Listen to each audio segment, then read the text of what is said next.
Muslimun TV.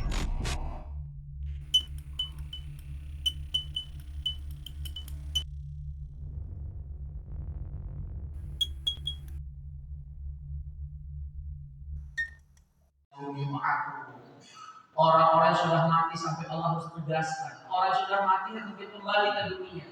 Karena sekeliling mereka sudah ada alam barzakh yang memimpin mereka.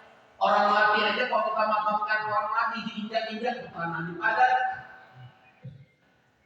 Kapan orang mati bisa kembali? Kapan orang mati dibangkitkan? Ila yaumi yub'atsun. Saat hari berbangkit. Kapan hari berbangkit? Allahu a'lam. Kira-kira kalau Allah perdengarkan orang di alam kubur. Bismillah. Assalamualaikum warahmatullahi wabarakatuh.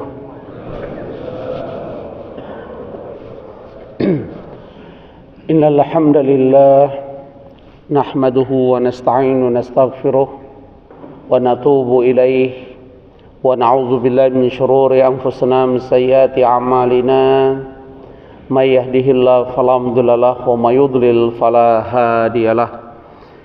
Asyhadu an la ilaha illallah wahdahu la syarikalah wa asyhadu anna Muhammadan abduhu wa rasuluh.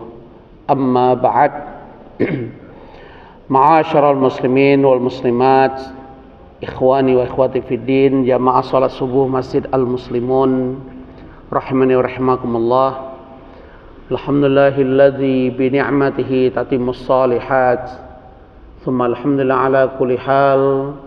Tsumma Allahumma inna nas'aluka 'ilman nafi'an wa rizqan thayyiban wa 'amalan mutaqabbala. Tsumma rabbi zidna 'ilma warzuqna fahma. Amin ya rabbal alamin.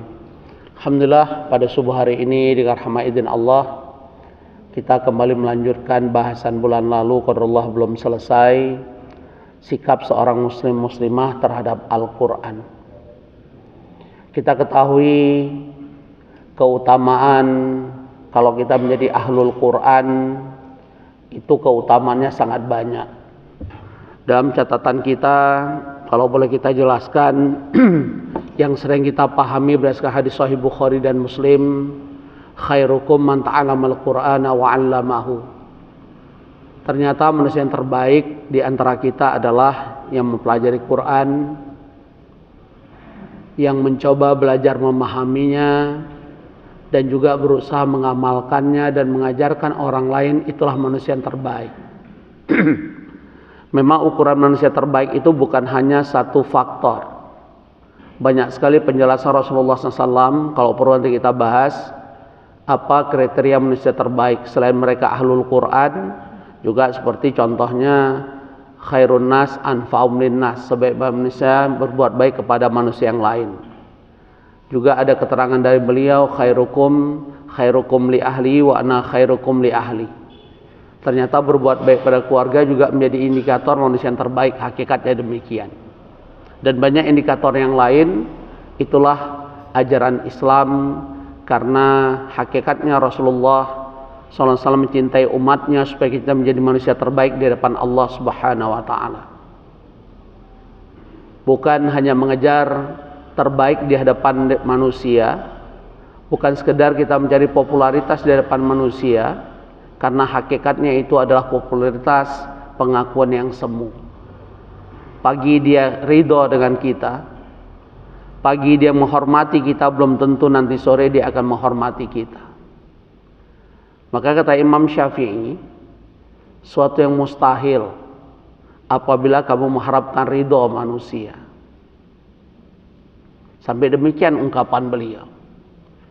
Karena ridho manusia itu sangat nisbi, sangat relatif, tergantung kepentingan dan kebutuhan yang diinginkan. Berikutnya, keutamaan ahlul Quran, ternyata ada sebuah athar. Athar itu berarti dari sahabat, bukan dari Rasulullah SAW. Tapi sahabat ini kita ketahui keterangan dari Rasulullah SAW, mereka ada generasi yang terbaik. Khairul quruni qarni, sebaik-baik generasi adalah generasiku. Tsummal ladzina yalunahum, kemudian sudah generasi sahabat namanya tabi'in. thumma alladzina yalunahum, sesudah tabi'in namanya tabi'in. Dan setiap generasi ini kata para ulama itu jaraknya 100 tahun. Jadi ada golden generation dalam Islam itu, yaitu generasi emas, yaitu diawali dengan sahabat, kemudian tabi'in dan tabi'in. Dan ini mendapatkan garansi dari Rasulullah SAW, mereka generasi yang terbaik. Makanya perintah beliau, alaikum bisunnati was sunnah khulafar rasyidin al-mahdiyin. Hendaklah kalian megang sunnahku dan sunnah khulafar rasyidin yang mendapatkan petunjuk dari Allah. Bahkan di surah At-Taubah di ayat 100, Allah dan surah Al-Bayyinah ayat 5, surah Al-Bayyinah di ayat terakhir, itu Allah memberi garansi tentang sahabat itu mendapatkan ridha Allah. Was-sabiqunal awwaluna minal muhajiri wal ansar walladzina tabauhum bi ihsan radhiyallahu anhum wa radu'an. Jadi para sahabat, baik itu dari golongan ansar dan muhajirin, mereka mendapatkan ridha Allah. Dan siapapun mengikuti sahabat, hakikatnya juga mereka mendapatkan ridha Allah. Nah Bapak Ibu, tidak ada generasi sesudah sahabat mendapatkan gelar RA. Bukan RA itu Raden Ajeng ya. RA dimaksud di sini ada radhiyallahu anhu. Tapi ada satu musholla, saya ngajar di dekat Hotel Bidakara itu, Komplek BI, ada satu perusahaan. Nggak jauh dari perusahaan tersebut itu ada satu musholla, kaget saya. Ada tulisan tentang pendiri musholla tersebut, siapa syekhnya, sampai bla bla bla. Saya hafal sebenarnya karena saya kaget jadi hafal. Itu ujung-ujungnya gelarnya ada RA. Ya, saking mengkultuskannya, memuliakan syekhnya ini sehingga mereka berani menulis kata-kata RA. Bahkan beberapa tahun yang lalu, kita kira awal-awal tsunami saya pindah ke Bogor. Itu di Masjid Raya Bogor ada selebaran orang yang menyebar selebaran. Apa isi selebaran tersebut? Barang siapa Bapak Ibu yang ingin mendapatkan gelar RA radhiyallahu anhu, maka bisa minta pada mursyid kami, tapi syarat ketentuan berlaku, ada bayarannya. Seingat saya bayarannya 5 juta. Ini kan bahaya sekali. Ya. Jadi ternyata radhiyallahu anhu walaupun tidak ada di nama kita, karena memang terlarang, bukan kita yang menggelari radhiyallahu anhu, tapi Allah memberi sebuah jaminan siapapun yang mengikuti jejak para sahabat. Berdasarkan surah At-Taubah, surat yang ke-9 ayat 100, mereka juga mendapatkan gelar di sisi Allah. Allah ridho pada mereka. Walladzina tabauhum bi ihsan. Mereka yang mengikuti para sahabat, kebaikan-kebaikan, ajaran-ajaran. Makanya selalu ada istilah ala fahmi salafus salih. Kalau kita ingin memahami Quran, mendekati kebenaran, memahami agama ini, mendekati kebenaran, yaitu atas berdasarkan pemahaman salafus salih. Apa yang maksud salafus salih? Bukan profesor, bukan kiai, bukan ustadz, tapi generasi terbaik itu diawali oleh sahabat. Siapa penafsir terbaik di muka bumi Bapak Ibu? Siapa penafsir terbaik Al-Quran di muka bumi ini sepanjang masa? Siapa? Ibnu Abbas. Nama aslinya Abdullah bin Abbas. Abdullah sahabat, Abbas ayahnya sahabat, maka istilahnya radhiyallahu anhuma. Semoga Allah ridho kepada keduanya. Karena Abdullah sahabat, ayahnya Abbas juga sahabat. Itulah perbedaan. Nah, di sini ada asar dari Abdullah bin Mas'ud radhiyallahu anhu. Beliau berkata, barang siapa yang ingin dicintai Allah Subhanahu wa taala dan Rasulnya, maka perhatikanlah apabila ia suka membaca Al-Quran, niscaya Allah Subhanahu wa taala dan Rasulnya mencintainya. Ini dari At-Tabrani. Masya Allah. Ternyata orang-orang ahlul Quran yang epicentrum kehidupannya tidak jauh dengan Al-Quran.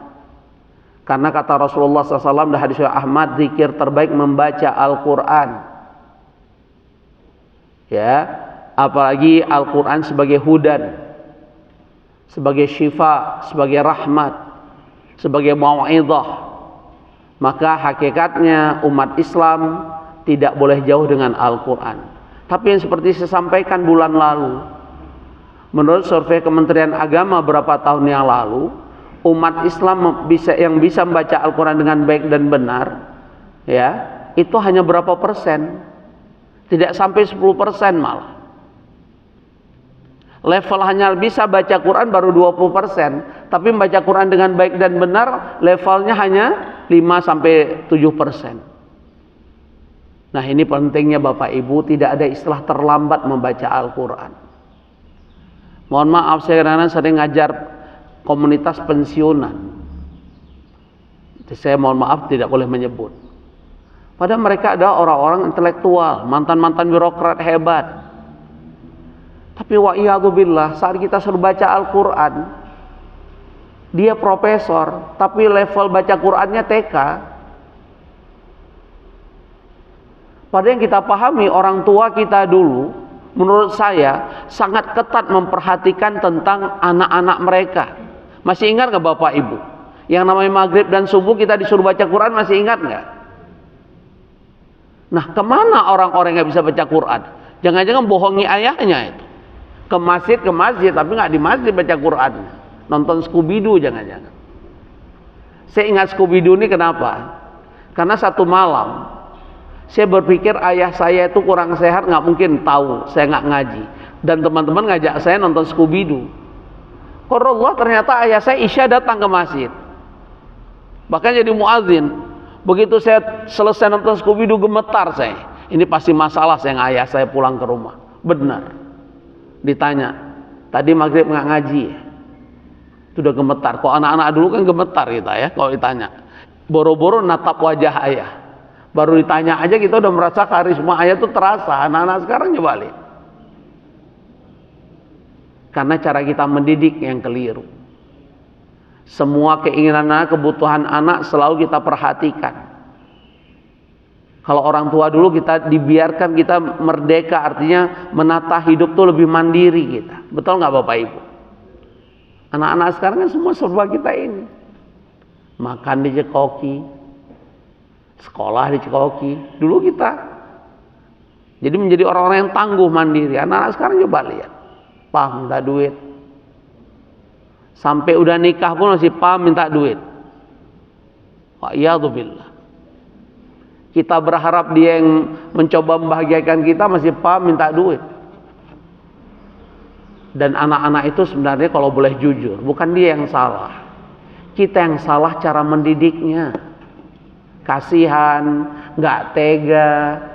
Papa kan cari duit untuk anak, biasanya ada provokator meleduk lagi. Betul Ibu? Inilah kita hari ini. Sehingga anak-anak kita nggak punya kemandirian. Wa'iyadzubillah. Nah, inilah yang penting kita pahami hari ini. Ternyata keluarga yang dekat dengan Al-Quran. Dan merangkaku anfusakum wa ahlikum nara.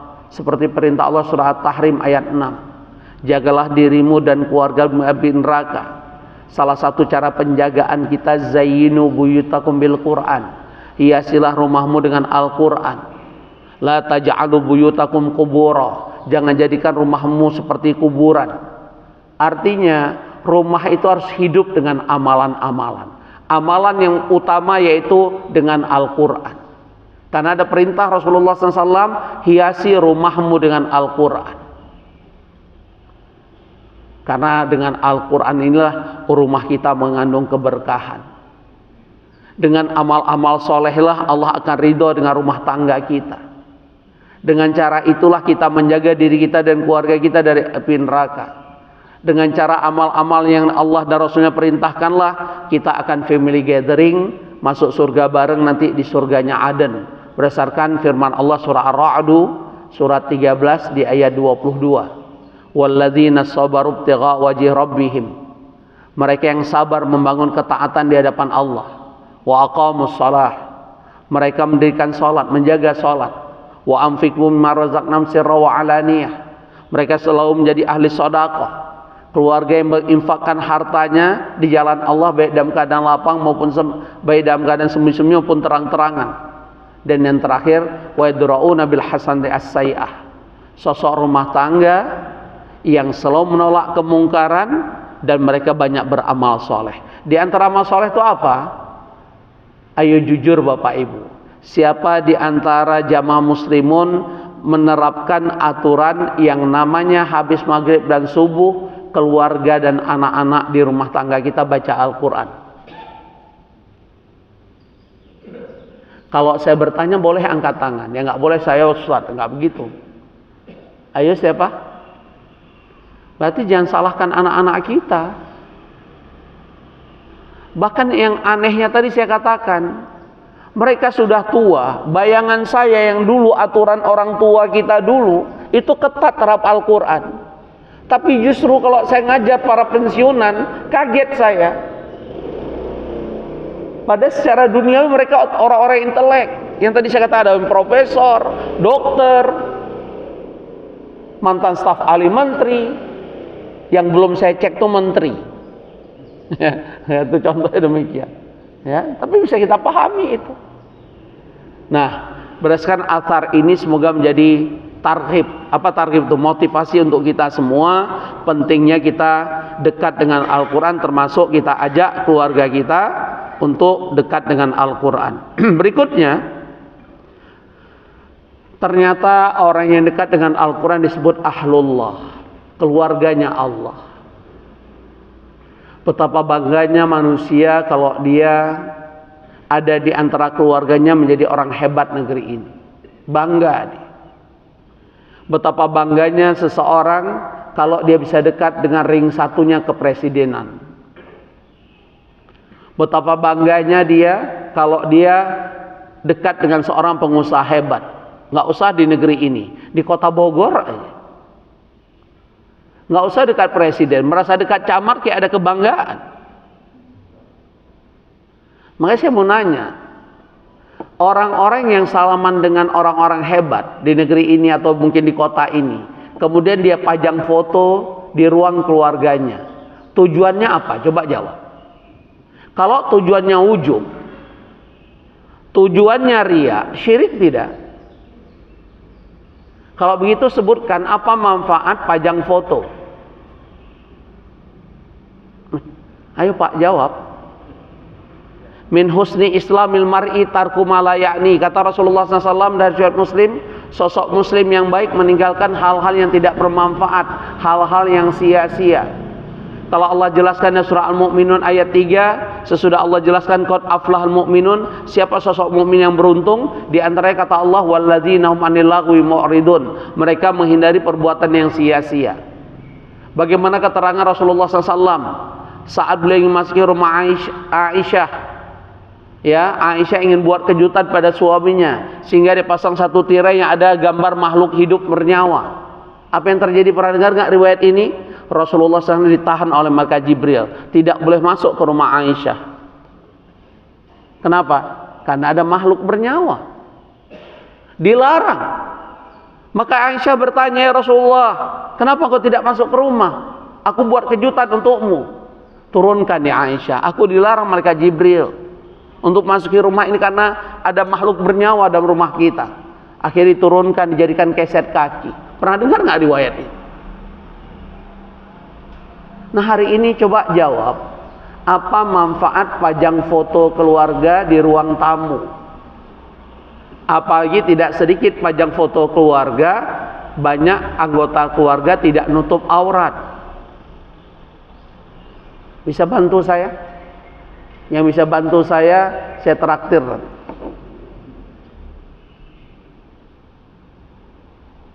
Apa manfaatnya? Kalau demi wujub ria, syirik tidak?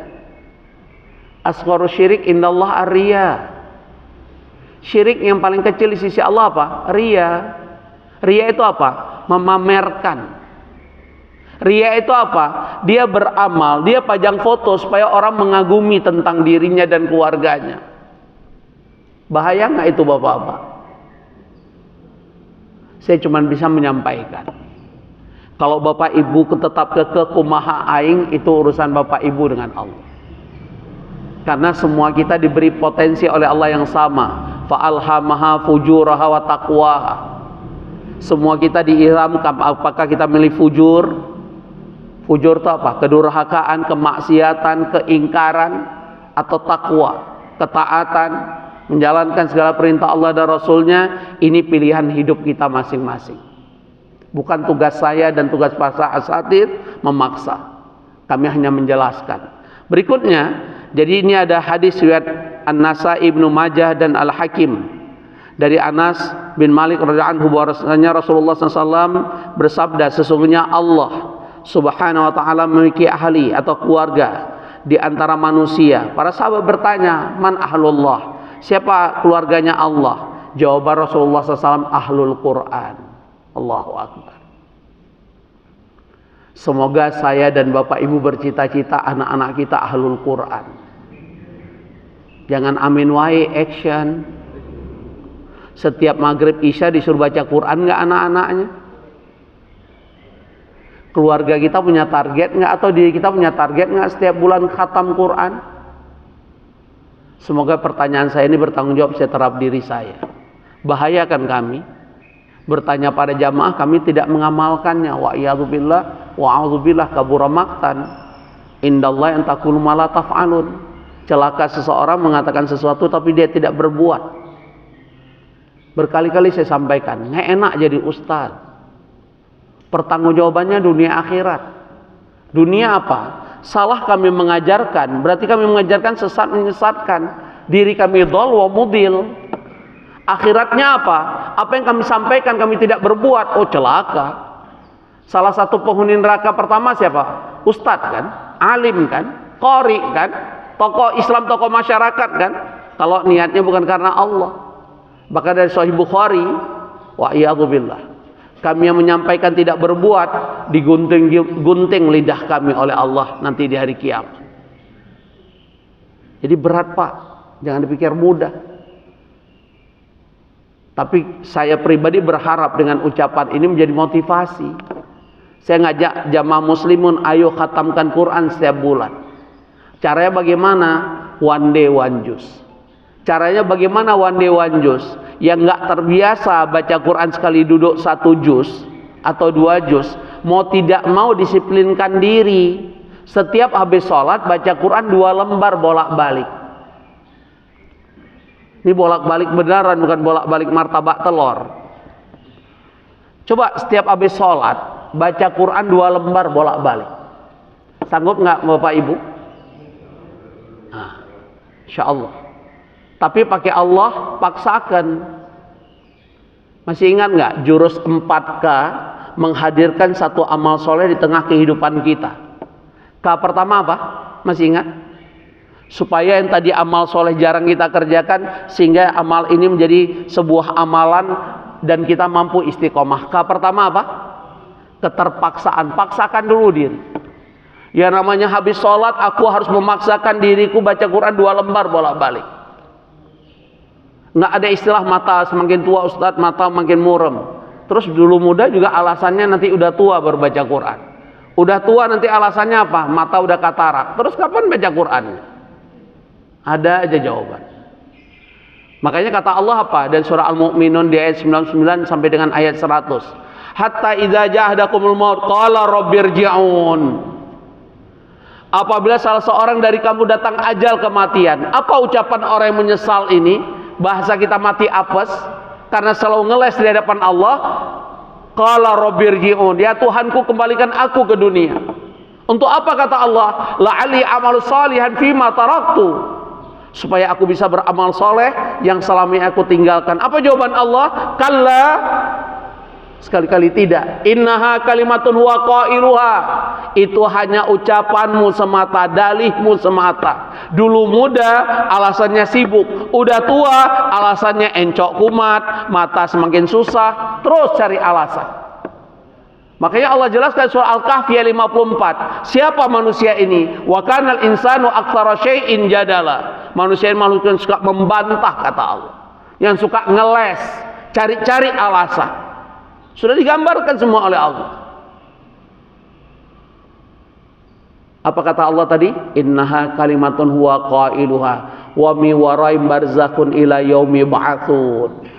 Orang-orang yang sudah mati sampai Allah harus tegaskan. Orang yang sudah mati nggak mungkin kembali ke dunia, karena sekeliling mereka sudah ada alam barzakh yang menghimpit mereka. Orang mati aja kalau kita makamkan orang mati, diinjak-injak tuh tanah, dipadatkan. Kapan orang mati bisa kembali? Kapan orang mati dibangkitkan? Ila yaumi ba'atsun, saat hari berbangkit. Kapan hari berbangkit? Wallahu a'lam bishawab. Kira-kira kalau Allah perdengarkan orang di azab kubur, menurut kita banyak yang berteriak atau banyak yang adem ayem? Kalau nggak percaya, karena ada hewan, ada dua makhluk ciptaan Allah yang Allah perdengarkan orang diazab dalam kubur. Pertama Rasulullah SAW, yang kedua hewan ternak. Arti hewan ternak ya hewan ternak, ayam, itik, kambing, apalagi sapi, kerbau, kuda. Kalau nggak percaya onta, masih ingat nggak riwayat saat Rasulullah SAW menaiki onta beliau tidak nyaman karena mendengar ada orang diazab kubur. Beliau juga diperdengarkan Allah ada dua orang diazab kubur. Masih ingat nggak? Yang satu berkaitan dengan toharoh, tidak memperhatikan suci saat dia berhadas. Yang kedua apa? Berkaitan dengan namimah, suka adu domba ini orang. Nah, nanti bisa kita coba cek. Ada yang punya ayam, kita lepas ayam di pemakaman kuburan. Kalau ayam ini loncat sana loncat sini, berarti ayam ini dengar dia ada orang diazab kubur. Apalagi untuk usia 60 tahun ke atas. Kan ada istilah, kalau jelita itu jelang 50 tahun. Kalau lolita lolos 50 tahun. Saya lihat yang ikut pengajian sini hanya beberapa orang jelita, paling banyak lolita lolos 50 tahun. Tapi ada juga di jamaah ini lollipop, atau lollipop yang sudah populer di hadapan malaikat maut, namanya lollipop. Nah, untuk lollipop, siapa mereka 60 tahun ke atas? Itu ada nasihat dari Ibnu Abbas radhiyallahu anhuma. Beliau menafsirkan surat Fatir, surat 35 ayat 37. Wa hum yastarifuna fiha. Saat penduduk kubur, kalau terjemahan Depak saat penduduk neraka. Padahal lebih dekat dengan penduduk kubur ini, karena penduduk nerakanya belum ada sekarang, kecuali malaikat penjaga neraka. Wahum yastarifuna fiha. Apa teriakan penduduk kubur kata Allah? Rabbana akhrisna na'mal salihan ghairal ladzi kunna na'mal. Ya Tuhan kami kata Allah, keluarkan kami dari alam kubur. Untuk apa kata Allah? Kami bersumpah akan beramal yang selama ini kami remehkan, kami tinggalkan, kami abaikan, seperti membaca Al-Quran misalnya. Untuk yang udah pensiun-pensiun itu ayo paksakan diri, keterpaksaan. Kemudian kedua kebiasaan, biasakan diri habis sholat baca 2 lembar. Yang ketiga kebutuhan, sudah merasa butuh, yang namanya habis sholat fardu aku butuh baca Quran 2 lembar bolak-balik minimal. Dan yang terakhir kenyamanan. Untuk keempat itu domainnya Allah. Kalau kita sudah dicintai oleh Allah, kalau kita sudah diridhoi oleh Allah, saat baca Quran dibuat nyaman oleh Allah, bukan dibuat encok, bukan dibuat mata kita redup. Nyaman, seperti nyamannya orang yang hobi mancing, seperti nyamannya orang yang hobi goes, seperti nyamannya orang yang banyak ngobrol. Maka itu harus kita muhasabah diri kita masing-masing. Saat kita baca Quran nyaman atau tidak? Dan Allah akan memberi kenyamanan dan ridhonya saat kita mulai 3K tadi. Diawali keterpaksaan, nggak enak keterpaksaan. Diawali dengan kebiasaan, membiasakan diri. Dan diawali tadi oleh apa? Merasa butuh dengan baca Al-Quran dan amal-amal soleh yang lain. Baru nanti Allah turun ke keempat, Allah buat kita nyaman saat beramal soleh. Maka apa kata Rasulullah SAW? Ma yuridillah khairan yufaqihu fiddin. Barang siapa yang diinginkan kebaikan oleh Allah, Allah mudahkan orang ini memahami agama, mengamalkan agama. Jadi ciri-ciri Allah ridho dengan kita diantaranya, mari kita jujur. Saat beramal tuh nyaman nggak kita? Saat duduk di majelis ilmu nyaman atau tidak kita? Kita yang bisa menjawab. Dan itu ciri-ciri Allah telah ridho dengan kita atau tidak. Maka lihat, apa bahasa Allah surat Fatir tadi 37 untuk lollipop. Karena yang menjelaskan untuk lollipop itu Ibnu Abbas. Rabbana akhrijna na'mal shalihan ghairal ladzi kunna na'mal. Apa kata Allah? Awalam nu'ammirkum? Bukankah aku sudah panjangkan umurmu, kata Allah? Dan apa tafsir Ibnu Abbas? Ini adalah untuk mereka usia 60 tahun. Karena ada keterangan dari Sahih Bukhari usia 60 itu bukan usia yang main-main lagi. Kalau 60 seseorang tidak bisa dekat dengan Allah, tidak bisa meningkatkan amal solehnya, udah game over nih orang ini. Bahasa kita demikian, udah selesai nih. Karena 60 hatta idza ja'akumun nadhir. Di ayat ini surat Fatir ayat 37, usia 60 telah datang sang pemberi peringatan. Apa ini maksud dengan sang pemberi peringatan, Bapak Ibu? Uban. Masya Allah. Kok antum pula yang tahu udah lollipop? Uban. Ada di ruangan ini yang usia 60 tahun ke atas nggak punya uban, angkat tangan. Atau udah sulit dihitung uban? Pasti 60 tahun ke atas bukan hanya uban, gigi udah mulai copot, betul? Kalau perlu pagi ini kita buat perlombaan lomba makan rendang. Kira-kira ada yang copot giginya nggak ya? Apalagi mata semakin rabun. Apalagi keriput sudah di mana-mana. Kekuatan fisik semakin menurun. Hakikatnya Allah sedang mengajarkan kita. Sebentar lagi kita tidak lama lagi akan menghadap Allah. Apa yang sudah kita siapkan? Tingkat membaca Quran khatam tiap bulannya sulit kita. Nggak ada target, nggak ada keinginan. Begitu ajal tiba baru menyesal kita. Maka untuk lollipop saya mohon buka surat Fatir nanti di rumah. Surat 35 ayat 37. Kalau yang sudah usia 40 tahun ke atas buka surat Al-Ahqaf. Surat 46 ayat 15. Berarti 40 tahun ke atas termasuk lollipop, lolita, jelita itu masuk semua deh. Maka ada 5 target yang Allah perintahkan yang harus kita capai di sisa umur yang Allah berikan. Surat Al-Ahqaf, surat 46 ayat 15. Satu-satunya ayat Quran yang Allah sebutkan umur manusia di ayat ini. Hatta idza balagha asyuddahu wa balagha arba'ina sanah. Saat seseorang telah mencapai usia dewasa, kata Allah. Usia dewasa dimaksudkan oleh Allah arba'ina sanah, 40 tahun. Dunia dulu ada satu buku bestseller, Life Begin at 40. Kehidupan dimulai usia 40. Tapi penulisnya orang barat. Kalau kita baca buku itu berbeda dengan paradigma yang dibangun oleh Allah. Buku ini membangun paradigma usia 40 kita harus sudah sukses secara dunia. Tapi Allah mengajarkan kita usia 40 momentum harus sukses untuk urusan akhirat. Karena usia 40 bukan usia yang main-main. Apalagi diingat kalau Rasulullah SAW, inna umra ummati baina sittin wa sab'in wa aqalla ala dzalika. Sesungguhnya umur umatku antara 60 sampai dengan 70 tahun. Sedikit sekali mereka yang usianya 70 tahun ke atas. Jadi bapak 70 tahun ke atas, ibu-ibu 70 tahun ke atas, itu adalah usia istimewa. Semoga tidak ada yang berkata, saya udah capek Ustadz hidup. Karena Pak Dokter, saya ketemu 2 orang tua. Kaget saya. Pertanyaannya aneh. Ustadz boleh nggak saya berdoa pada Allah? Semoga cepat dipanggil. Kenapa Pak Haji? Udah capek saya hidup Ustaz. Na'udzubillah. Karena saya udah gak punya teman-teman seangkatan daripada meninggal Ustaz. Saya main selama dengan cucu. Mana cucu minta kuda-kudaan tambah gempor saya Ustaz. Bisa bayangin itu. Na'udzubillah. Wa iyadzubillah. pada khairun nas man tala umruhu wa hasuna amaluhu. Sebaik-baik manusia diberi umur panjang, semakin baik amalnya, bukan capek.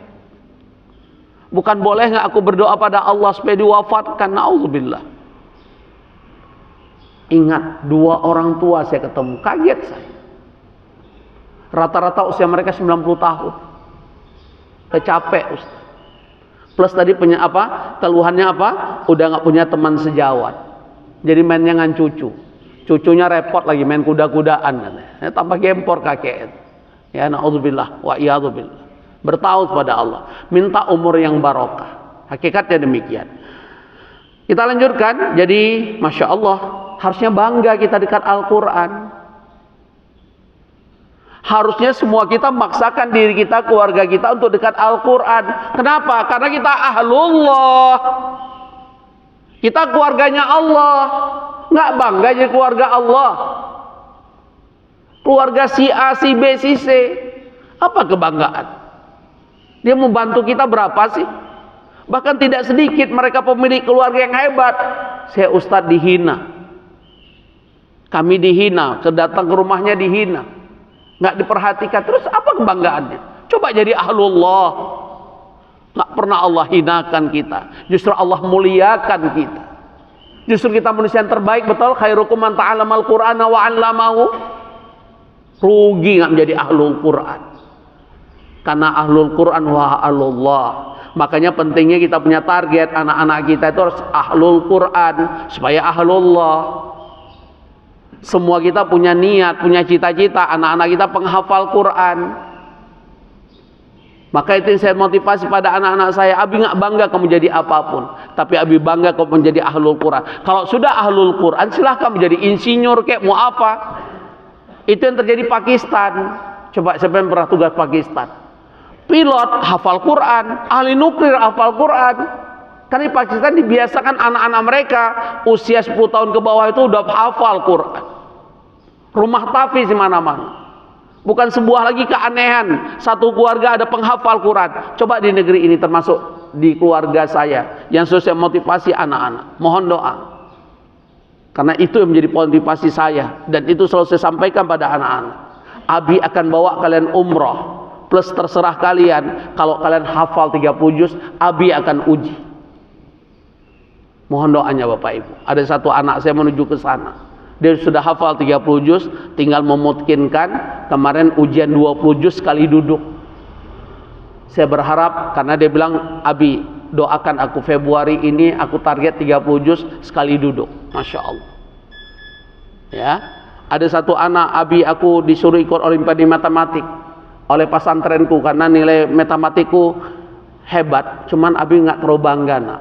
Abi bangga kalau kamu penghafal Quran. Karena katanya kalau dia juara di situ jaminannya masuk UGM gratis. Sebenarnya ada kebanggaan sih. Cuman kita sampaikan, Abi bangga tapi lebih bangga lagi.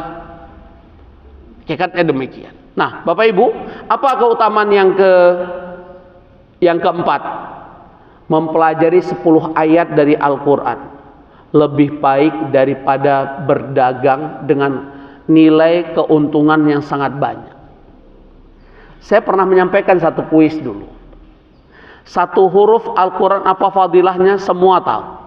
Mendapatkan 10 kebaikan. Tapi saat saya bertanya, apa fadilah membaca satu ayat Al-Quran? Apa fadilahnya satu ayat? Kalau satu huruf hafal semua, kalau satu ayat. Inilah hadisnya Bapak Ibu. Yang pernah saya sampaikan, satu ayat itu nilainya sebesar onta yang senilai onta yang besar, kata Rasulullah SAW. Berapa harga onta sebesar yang grade demikian di Saudi? Sekitar 50 jutaan. Kita dengarkan hadisnya.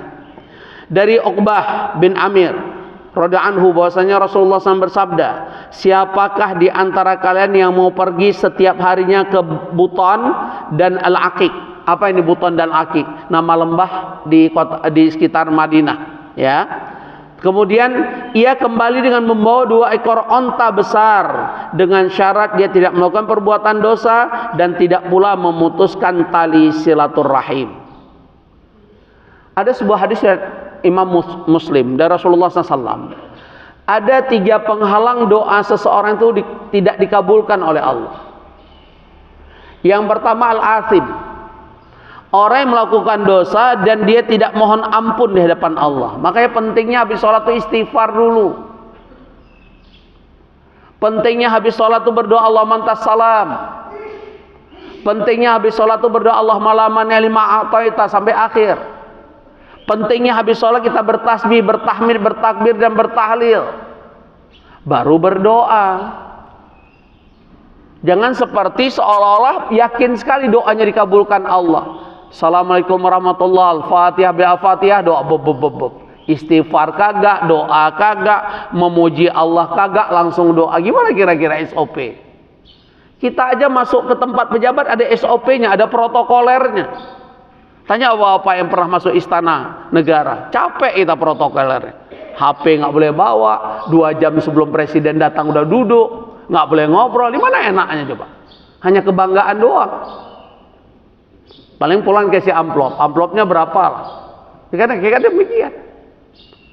Nah, jadi digambar ada 3 penyebab doa seorang ditolak oleh Allah kata Rasulullah SAW. Pertama al-athim, yang kedua apa? Yang kedua qati'u silaturrahim. Orang-orang yang memutuskan tali silaturrahim itu doa mereka nggak akan diterima oleh Allah. Hati-hati. Bismillah. Maaf saya minum.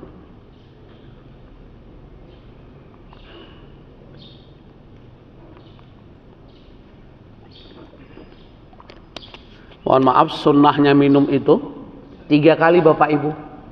Bismillah alhamdulillah, Bismillah alhamdulillah, Bismillah alhamdulillah. Nah, coba buktikan petunjuk Rasulullah SAW ini akan membuat kita sehat insya Allah. Pasti sunnah itu untuk kebaikan kita, tinggal kita mau mengamalkan atau tidak. Ya.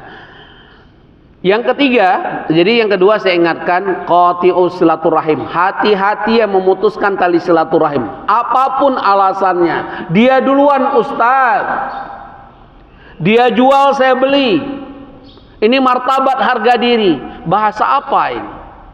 Pada Allah perintahkan surah Al-A'raf ayat 199 khudil afwa, jadilah pemaaf. Apa ciri orang bertakwa kata Allah surah Ali Imran ayat 134, wal kadhiminal ghaidha wal 'afina 'anil nas. Dia mampu menahan amarah dan dia maafkan kesalahan manusia lain orang lain. Jadi Islam nggak pernah mengajarkan demikian. Dan ternyata orang-orang yang memutuskan tali silaturahim, doa mereka ditolak oleh Allah. Jangan-jangan banyak doa kita nggak sampai ke arsy. Salah satu juga penyebab doa ditolak oleh Allah apa? Nggak sampai ke arsy-nya Allah. Karena nggak bersalawat. Karena saat berdoa tidak memuji Allah dulu, kemudian bersalawat baru berdoa. Saya ingatkan ada Harsy Ahmad, orang yang akan bersalawat saat berdoa, doa mereka nggak akan sampai ke sisi Allah. Jadi salawat juga penting sesudah kita menyebutkan nama-nama Allah yang indah dan yang terpuji. Lebih cepat lagi doa itu sesuai dengan nama Allah. Contoh, ya Rahman irhamni, ya Razzaq irzuqni, ya Ghaffar firli. Itu lebih cepat, kelepek-kelepek Allah bahasa kita. Itu langsung didengar oleh Allah, mustajab doa. Kalau nama Allah dikaitkan dengan kebutuhan kita itu lebih cepat doa kita dikabulkan oleh Allah Subhanahu wa taala. Berikutnya, yang ketiga, apa penyebab doa seseorang ditolak oleh Allah? Isti'ajal. Apa itu isti'ajal? Kata Rasulullah SAW, qad da'autu lam yustajab. Arti isti'jal, ya Allah, aku telah berdoa ini dan itu, kok belum engkau kabulkan? Orang-orang yang punya pikiran saat berdoa kenapa belum dikabulkan, sampai dia merintih depan Allah belum dikabulkan, ini disebut isti'ajal. Apa yang terjadi? Doa orang ini semakin lama dikabulkan Allah. Nggak pantas kita maksa Allah. Emang siapa kita? Nabi Ibrahim alaihissalam minta anak puluhan tahun baru dikabulkan Allah. Rabbi habli minas shalihin. Emang siapa kita? Nabi Ayub dikasih penyakit berapa lama? 18 tahun. Emang siapa kita? Didik anak belum jadi anak soleh ngeluh. Ya Allah, kok anakku nggak soleh-soleh ini?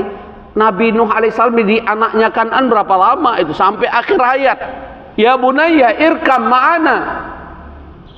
Sampai di akhir hayat muncul tenggelam si Kan'an ini, masih ayahnya Nabi Nuh alaihissalam menyelamatkan anaknya. Wahai anakku, darah dagingku, penyejuk hatiku, jantung hatiku, ayo ikut kapal kami, ikut. Tapi kita tahu Kan'an tidak memenuhi panggilan ayahnya. Dia memilih kekafiran. Dan ingat, tidak ada bahasa Allah terhadap Nabi Nuh dan Nabi Lut, dua hamba kami yang gagal didik keluarga dan anaknya. Tapi bahasa Allah dan surah At-Tahrim, surat 66 ayat 10, min ibadina salihaini, dua hamba kami yang soleh, kata Allah. Jadi yang ngomong, adakah Nabi yang gagal didik anak? Ada, Nabi Nuh. Bahasa apa? Durhaka tuh orang. Celaka itu orang. Adakah Nabi yang gagal diri? Ada, Nabi Lut. Bahasa apa? Allah aja mengatakan tadi surah At-Tahrim, buka nanti surat 66 ayat 10, min ibadina salihaini, dua hamba kami yang soleh, kata Allah. Bukan dua hamba kami yang gagal. Ya, berikutnya kita baca ya. Jadi orang yang ke lembah tadi, kemudian dia kembali dengan buah dua ekor onta besar, dengan syarat tidak melakukan perbuatan dosa dan tidak pula memutuskan tali silaturahim. Para sahabat menjawab, kami semua pasti mau wahai Rasulullah. Maka Rasulullah SAW bersabda, bersegeralah kalian pergi ke masjid. Allahu Akbar. Lalu pelajari atau bacalah dua ayat Al-Quran. Niscaya hal itu lebih baik daripada dua ekor onta. Ingat, kata-kata beliau dua ayat Quran lebih baik daripada dua ekor onta, betul? Berarti kalau satu ayat apa? Lebih baik dari satu ekor onta besar, betul? Nah, itulah jawaban. Inilah dalil. Inilah hadis. Ya. Kemudian lebih baik daripada dua ekor onta. 3 atau 4 ayat. Bagaimana kalau 3 atau 4 ayat? Maka adalah lebih baik daripada 4 ekor onta. Berarti satu ayat nilainya apa? Lebih baik daripada satu ekor onta besar. Inilah dalilnya. Riwayat siapa? Hadis riwayat Muslim. Berarti hadis sahih ini. Masya Allah. Rugi. Masih ingat gak Bapak Ibu? Ada 3 amalan. Kalau kita kerjakan, nilainya seperti beribadah sepanjang malam. Apa saja? Sholat subuh berjamaah. Kedua,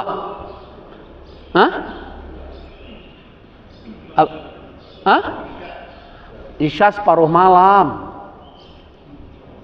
Masa habis subuh ke Isya? Rugi ya tuh. Yang kedua apa? Apa Pak? Bukan Pak, berinfak cuma 700 paling banyak.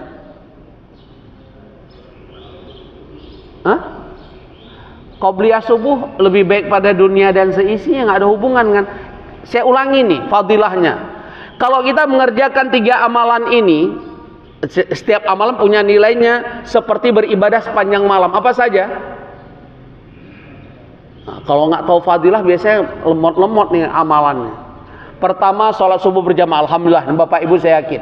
Yang kedua saya kurang yakin. Man qara'a fi kulli lailah mi'ah ayah ka kunuti lailah. Hadis Ahmad Hasan Sahih. Barang siapa membaca Al-Quran setiap malamnya 100 ayat, maka pahalanya seperti beribadah sepanjang malam. Jadi malam itu harus punya target minimal 100 ayat.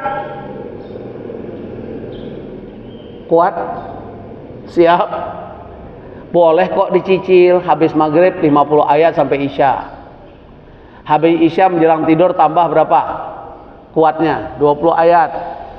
Gitulah contoh. Saat tahajud ternyata membaca Al-Quran, murojaah terbaik, memahami Al-Quran waktu yang terbaik kata ulama saat sedang sholat.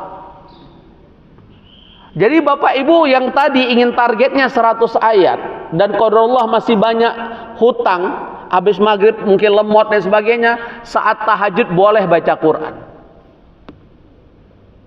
Boleh, nggak dilarang. Makanya banyak masjid sekarang, alhamdulillah Masjid Al-Muslimin imamnya hafal Quran. Kan banyak masjid ada Quran di depannya, betul? Nggak ada masalah. Ya, gerakan dalam kebutuhan boleh tidak lebih 3 kali? Boleh. Ada soft kosong, nggak ada yang ngisi, kita boleh nggak langkah berjalan ngisi soft? Bukan hanya boleh dapat doa malaikat. Pernah ada nggak bahasan di sini? 12 golongan yang didoakan para malaikat. Salah satunya yang mengisi soft yang kosong.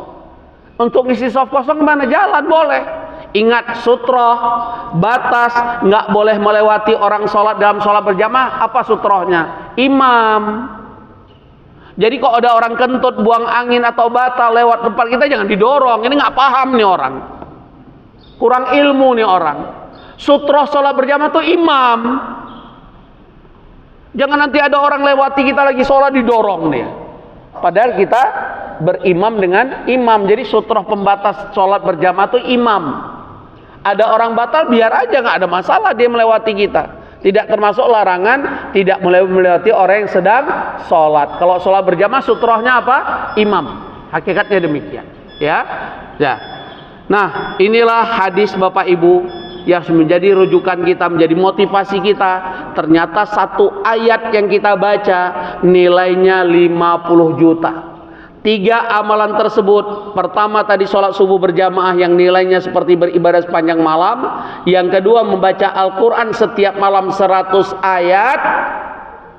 Ustadz, saya udah capek banget nih, sampai rumah jam 12 dari safar. Saya pingin 100 ayat, gimana ya Ustadz? Nah, saya buka rahasia, tapi jangan setiap malam. Ini pas lemot saja. Surat apa kira-kira? Al-Waqi'ah. Al-Waqi'ah berapa ayat? 96 tambah Al-Ikhlas pas 100. Tapi jangan tiap malam dong. Ya, ini namanya bukan lemot, memang males. Ya, Ustadz, saya tiap malam baca Al-Ikhlas 3 kali, khatam Quran, betul. Karena tapi kita beda atau nilainya dengan baca setiap malam 100 ayat. Masing-masing punya fadilah. Yang ketiga apa kira-kira? Amalan ketiga yang pahalanya seperti beribadah sepanjang malam. Man qama mal imam hatta yansarifa kutiba lahu qiyamul lailah. Kata Rasulullah SAW, barang siapa berdiri sholat bersama imam. Sholat yang dimaksud adalah sholat tarawih. Hatta yansarifa, dia ikut imam sampai selesai salam. Imam ngajak 11, ikut dia 11. Bukanlah para rakaat dia kabur. Alasannya saya witir di rumah Ustadz, saya nggak level dengan imam 11. Kalau begitu jangan ikut imam 11, ikut imam 23. Saya nggak level Ustadz imam 23, nggak ada negeri ini lebih 23. Maka ke Mekah, ke Madinah, karena akhir Ramadan kami sholatnya sampai 33 rakaat. Tapi sekarang udah diskon. Selama pasca pandemi udah diskon. Habis Isya 10 rakaat tanpa witir, nanti sekitar setengah 1 malam tambah 10 plus witir. Tapi 10 rakaat itu 1 juz. Lain lagi masalahnya. Nah itu dia. Jangan pula 2 rakaat nanti pas imam witir saya baru ikut witir. Ini enggak. Dia dapat pahala sholatnya, cuman tidak mendapatkan pahala seperti beribadah sepanjang malam. Jadi saya ingatkan Bapak Ibu, ingin sholat 11 rakaat, carilah imam yang ngajak kita 11. Ingin 23, carilah imam yang ngajak 23. Bisa dipahami ini? Jangan ingin 23 ke imam 11, ujungnya 8 rakaat kabur. Ingin 11 ikut imam 23, ujungnya juga apa? Habis 8 rakaat nggak ikut imam 23, gitu-gitulah contoh. Jadi kita yang ingin menentukan, dua-dua didukung dalil yang sahih bahwa sholat malam itu nggak ada batas. Hadisnya apa? Riwayat Bukhari. Saat Ibnu Mas'ud bertanya, "Kaifa sholatul lail ya Rasulullah?" Bagaimana sholat malam ya Rasulullah? Jawaban beliau, qala sholatul laili mathna mathna. Sholat malam 2 rakaat 2 rakaat. Di hadis ini nggak ada batasan. Hanya saja Aisyah dalam hadis Sahih Bukhari ini membatasi, karena Rasulullah SAW la yazid wa la yanqus ila 11 rakaatan. bahwasanya Rasulullah SAW tidak pernah lebih 11 rakaat. Ini yang banyak dipakai orang dalil sholat tarawih itu tidak lebih dari 11. Padahal ada dalil yang lain, sholat malam dua-dua di hadis ini tidak dibatasi oleh Rasulullah SAW. Hanya dibatasi apa? Fa in khiftum ayyatiadakum subuhu fa'autiru bi wahidah. Jika kamu takut datangnya waktu subuh, cukup sholat witir 1 rakaat. Berarti saya mau nanya berdasarkan hadis ini, yang paling utama sholat malamnya atau witirnya? Kalau orang dalam keadaan waktunya nggak cukup, yang paling utama witir atau sholat malam? Witir. Makanya witir boleh di awal malam. Sebelum tidur witir boleh. Itu hakikatnya demikian. Ya. Nah, jadi witir tuh boleh. Yang nggak boleh witir 2 kali dalam semalam. La witrani fi lailah. Tidak ada 2 kali witir dalam semalam. Hadis Sahih Bukhari. Jadi kalau udah witir di awal malam, ibu-ibu, bapak-bapak mau tidur sholat witir, kemudian terbangun di waktu malam ingin sholat, cukup sholat malam tanpa witir lagi. Karena tidak ada witir 2 kali dalam semalam. Bisa dipahami ini ya. Kita lanjut. Yang kelima, amalan yang pahalanya melebihi daripada 100 rakaat. Allahu Akbar. Dan 1000 rakaat. Ternyata baca Quran nih Bapak Ibu, itu nilai pahalanya melebihi sholat 100 rakaat atau 1000 rakaat. Dalilnya kita dengarkan. Tadi riwayat Muslim ya, sekarang diriwayatkan dari Abu Dzar. Ini Abu Dzar. Bahwasanya Rasulullah SAW bersabda, wahai Abu Dzar, sungguh jika engkau bersegera mempelajari 1 ayat dari kitab Allah, mempelajari, bukan sekedar membaca. Ada perintah Allah dalam Al-Quran 2 surat 2 ayat. Pertama buka surah An-Nisa, surat keempat ayat 82. Afala yatadabbaruna al-Quran walau kana min indi ghairillah lawajadu fi ikhtilafan katsira. Pelajari Al-Quran, perintah Allah. Seandainya Al-Quran tidak datang dari sisi Allah, pasti kamu akan mendapatkan perselisihan yang banyak. Kan setiap orang nulis buku kan akan terjadi perdebatan. Tapi kalau semua perdebatan kita ajak buka ayat ini, baca ayat ini, biasanya orang nggak berani menentang ayat. Betul tidak? Hakikatnya demikian. Kemudian yang kedua, perintah Allah mempelajari Al-Quran, lihat surat Muhammad, surat 47 ayat 24.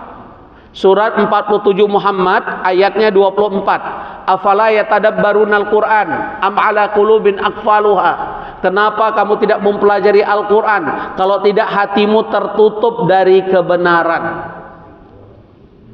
Jadi rugi, cuman sekedar baca tidak mau memahami. Nah, di hadis ini ditekankan, wahai Abu Dzar, sungguh jika engkau bersegera mempelajari 1 ayat dari Al-Qur'an, dari kitab Allah, maka sesungguhnya hal itu adalah lebih baik daripada sholat 100 rakaat.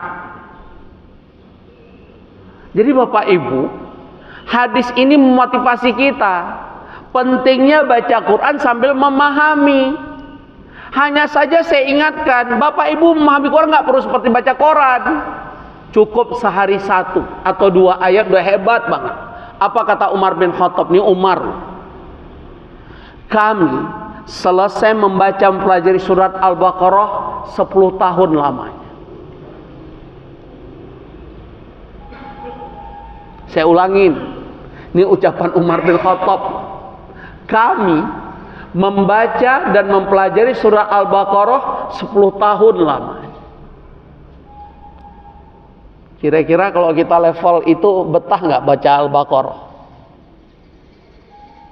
Itu sahabat yang ngerti bahasa Arab, yang dekat dengan Rasulullah SAW. Al-Baqarah 10 tahun.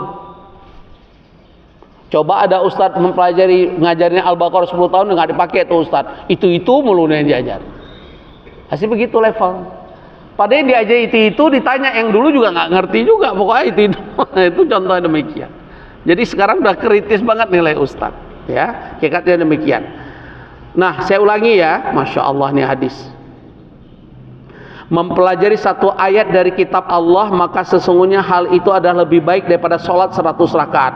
Dan jika engkau bersegera mempelajari suatu ilmu, lalu engkau amalkan adalah lebih baik daripada sholat 1000 rakaat. Hadis riwayat Ibnu Majah. Allahu Akbar. Pentingnya menuntut ilmu, pentingnya mengamalkan ilmu yang sudah kita dapat, dan mempelajari Al-Quran walaupun 1 ayat.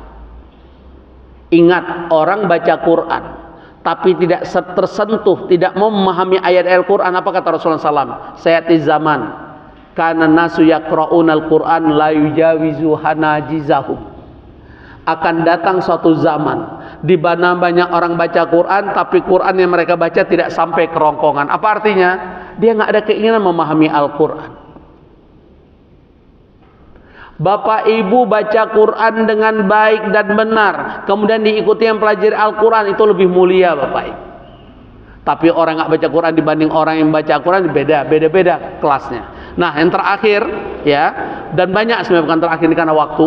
Yang keenam, pahala bagi ahlul Quran. Dari Aisyah radhiyallahu anha bahwasanya Rasulullah SAW bersabda, orang yang baca Al-Quran dengan fasih, mahir, lancar, maka dia bersama para malaikat yang mulia lagi berbakti di hadapan Allah, kasafartil kiramil bararah.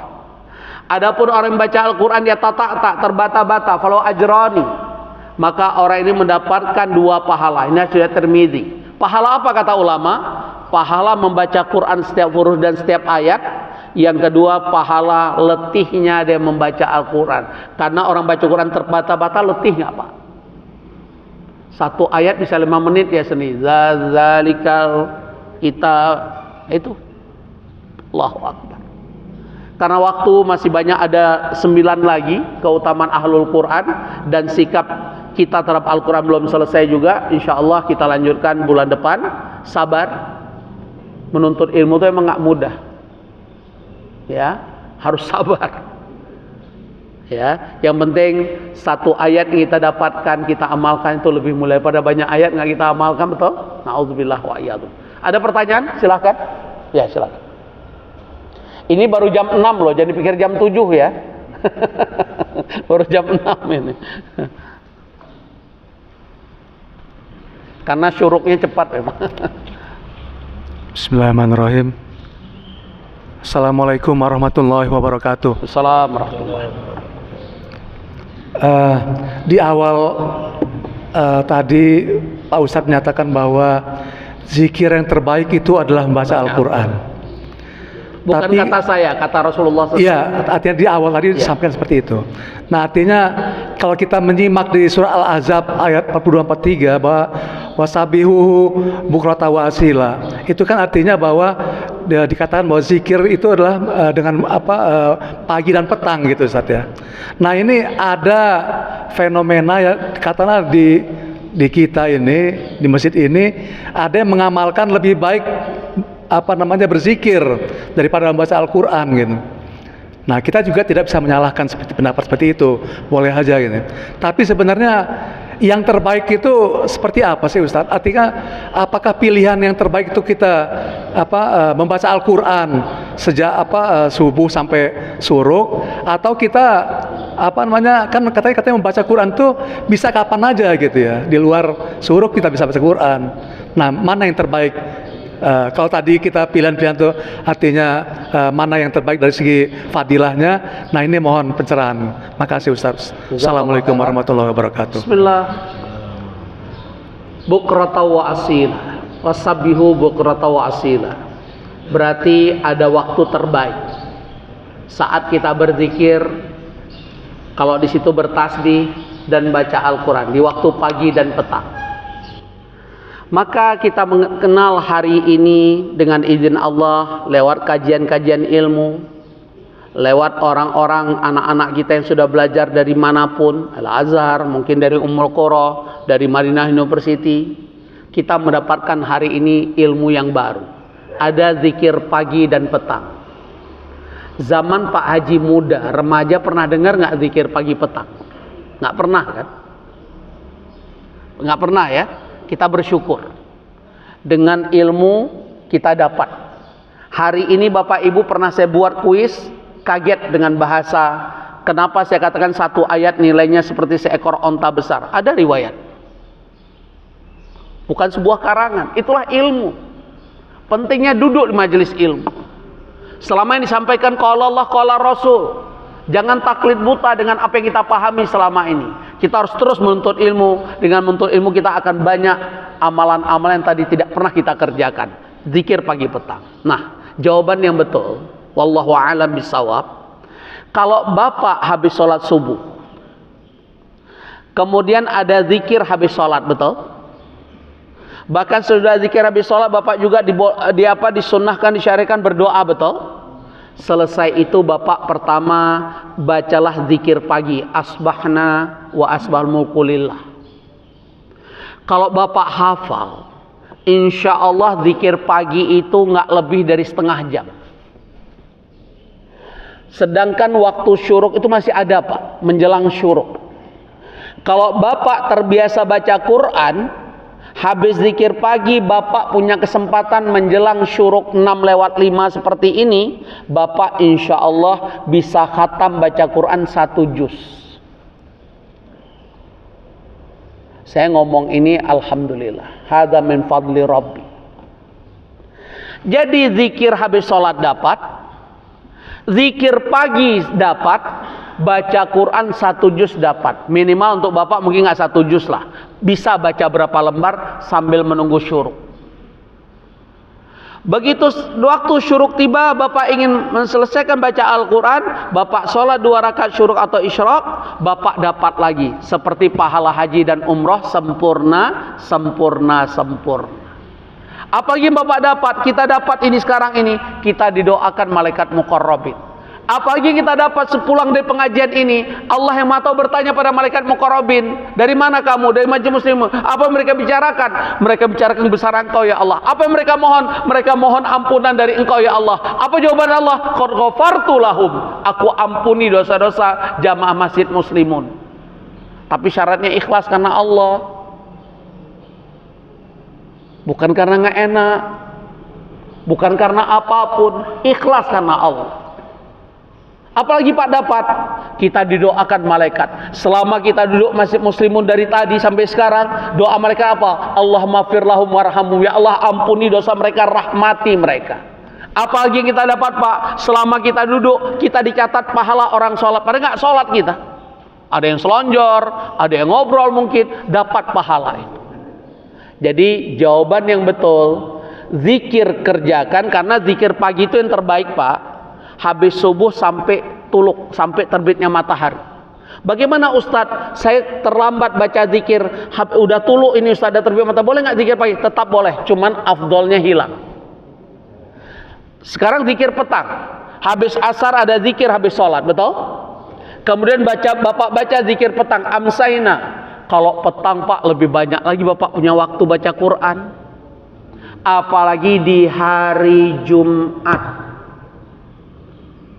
Hari Jumat tuh salafus soleh saya baca, pingin rasanya kita seperti itu, ya. Habis sholat asar Jumat mereka nggak lakukan aktivitas apapun kecuali taqarrub ilallah, berzikir mereka di masjid. Karena kata Rasulullah SAW, di hari Jumat menjelang maghrib, di akhir Jumat menjelang maghrib itu ada satu saat kita berdoa, doa kita dikabulkan oleh Allah. Maka hari ini kita mendapatkan keterangan dari Rasulullah SAW, hadis riwayat Ibnu Majah, ada doa menjelang maghrib di hari Jumat. Allahumma inni as'aluka minal khairi kulli, ajli wa ajli, ma'alim tuwa ma la a'lam. Pernah dengar nggak hadis ini Pak? Doa ini. Itu kita baca di hari Jumat menjelang maghrib di hari Jumat.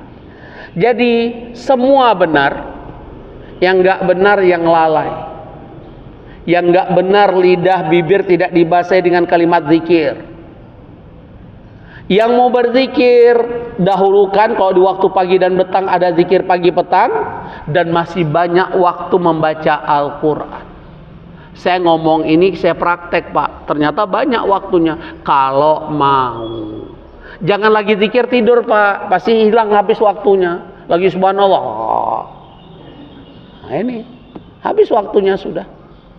Ya, belum zikir ngobrol dulu. Saya ingatkan, syuruk itu ada kaidahnya. Man sholat subuh jamaah, kata Rasulullah SAW. Dia sholat subuh berjamaah seperti bapak, ibu, dan saya. Wasabata, dia tetap duduk di tempat dia sholat. Bahkan ada satu ulama itu memahami sabata itu kita nggak boleh bergerak, hanya di situ saja.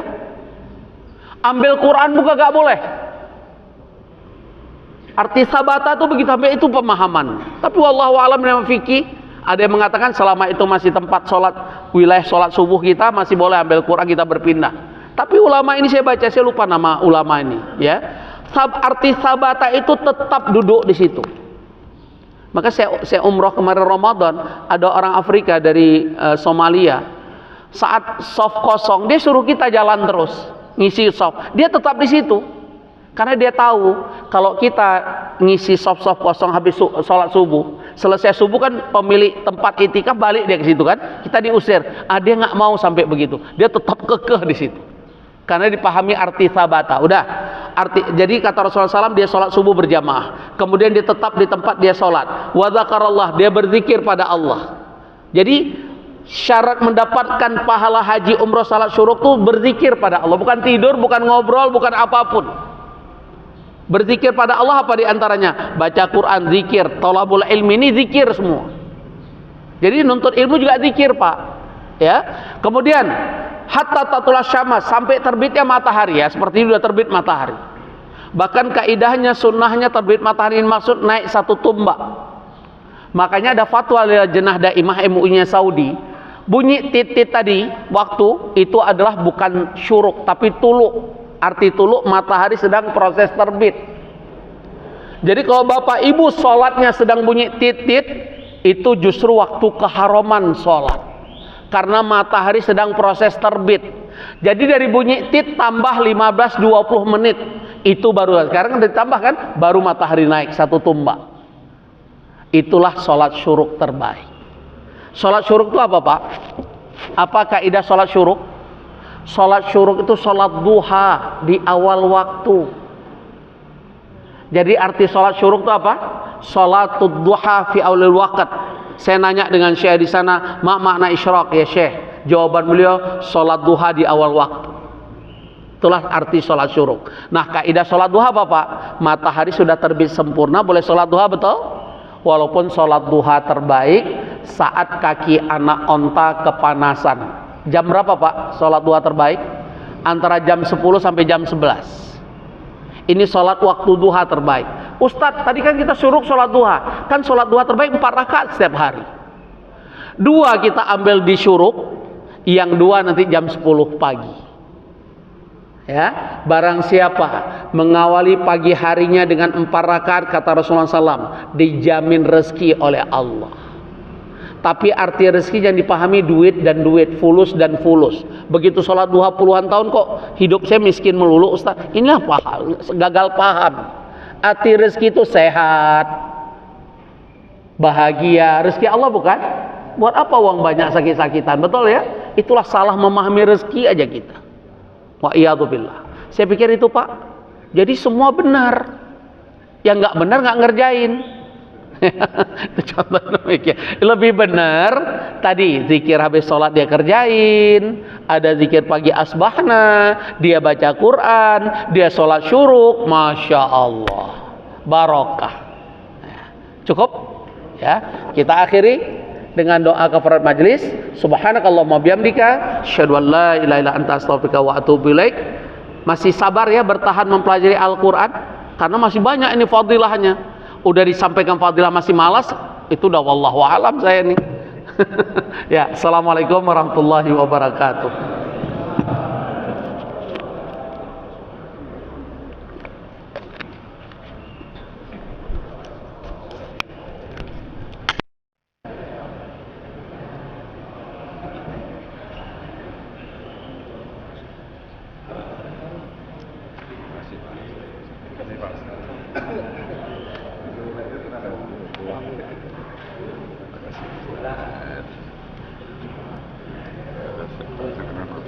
Besok juga Ustaz ya Al-Quran? Ya. Alhamdulillah.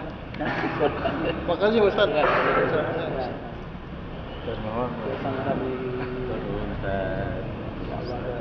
Uzbek. Ini orang Uzbek. Alhamdulillah. Siapa kamu cepat sembuh ya? Abadi. Abadi. Masya Allah. Assalamualaikum.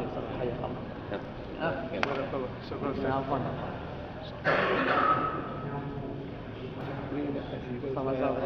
Terima kasih. Iya, Mas. Masya Allah. Kenapa Ki antum stroke? Hah? Asam urat, kaki, asam urat. Udah. Udah usia. Udah putih. Ayah dah. Ayah. Nah, deh. Makasih. Udah Ustaz. Makasih, Ustaz. Sama. Udah nikah. Katanya udah Kuliah dia. kuliah. Kuliah dia. Tinggal terus dikawal. Iya. Ustaz.